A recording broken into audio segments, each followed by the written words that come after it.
Jose Aldo's going to fight Saturday, and he's the underdog. Fighting over Brazil, he's the underdog. How many times has that happened? Jose's whole career, how many times have people been willing to bet that he's going to lose? I mean, you could count that on less than 3 fingers, right? So that's not actually the story. The story is Jose will be the co-main event. He was offered the main event spot. He said no.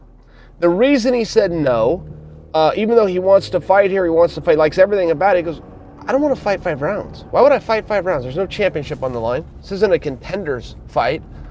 Just because it's the biggest fight of the card, I got to fight twice as long as everybody else. Now, you decide if you like that argument or not, but I've been waiting for this one to come.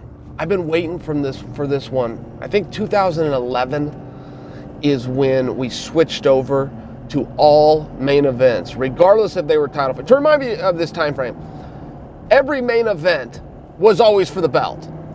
When that quit being an absolute statement, and it did, Rashad Evans versus Dan Henderson comes to mind.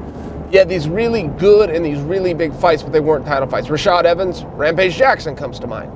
For the most part, well over 95%, the title was on the line in the main event. When the show started to grow, you couldn't do that every time. Eventually they go to, okay, whether strap's on the line or not, the main event, the last fight of the night is going to be 5 5-minute rounds. And I was ready for pushback right away. And I know quietly there was, because a lot of fighters said what now Jose is. All these years later, he's the first meaningful fighter that I've heard come out, refuse to do it and speak out on it. You know how much I love team players. I do think he has a point, though. That has always been a strange one for me. Just a strange one. I'll leave it at that. Why would the last fight have to be 70% longer than all of the other fights? Why? Who was pushing for that? In the world that we were living in particularly, I felt like the message was counterproductive. I just didn't understand it. And I'm not arguing too much as I just didn't understand it, and I still don't. We now live in this world of finished fights. Well, what does that mean? Do we like watching fights or not? If we like watching fights, we don't want them finished. We want more minutes. If we don't like watching fights, we want to see them finished. So which one is it? And now we're going to add 2 rounds and put that on absolutely every card.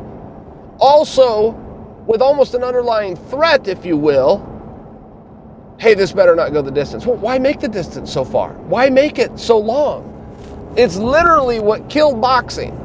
What killed boxing and made boxing so goddamn boring to watch is that those guys could be out there for 36 minutes. It's too much and it's dull. And the human body isn't made to do it. So those guys go out there and they eat up a whole bunch of rounds. Starting about 30 years ago when boxing started to get on television, the announcers had to come out with a cover story of their feeling each other out. There's no such thing as a feeling out process. Those words have never been spoken in MMA or amateur boxing. It's an exclusive term for professional boxing. What's actually happening is both guys have an unspoken agreement. I can't go 12 rounds and you can't go 12 rounds. Let's just burn up the first 5. It killed the entertainment aspect of boxing. I always thought it was very strange that MMA went to it, which brings me back to my original question. Why did we go to that? Was that a larger deal than we understand? In terms of going, these are kind of contenders, the main event, these are usually guys that are getting ready for a title, so we got to break them in. Got to break them into that 5-round club. Was it, hey, we have to make the main event different and unique, and this is how we did, which would be a miss, but was that the initial thought? Was it something larger that, look, this is part of the television time slot arrangement, and we've got to have those extra minutes? I don't know the answer. I've never known the answer. But I do know now that Jose has been the first one to put his foot down and push back, that a lot of the fighters go, yeah, this is weird. Why are we doing that? Why do we have to go on for 70% longer? Interesting conversation. I don't know where it's going to go. I also don't know that Jose is wrong for bringing it up. It seems like a fair question to ask to me.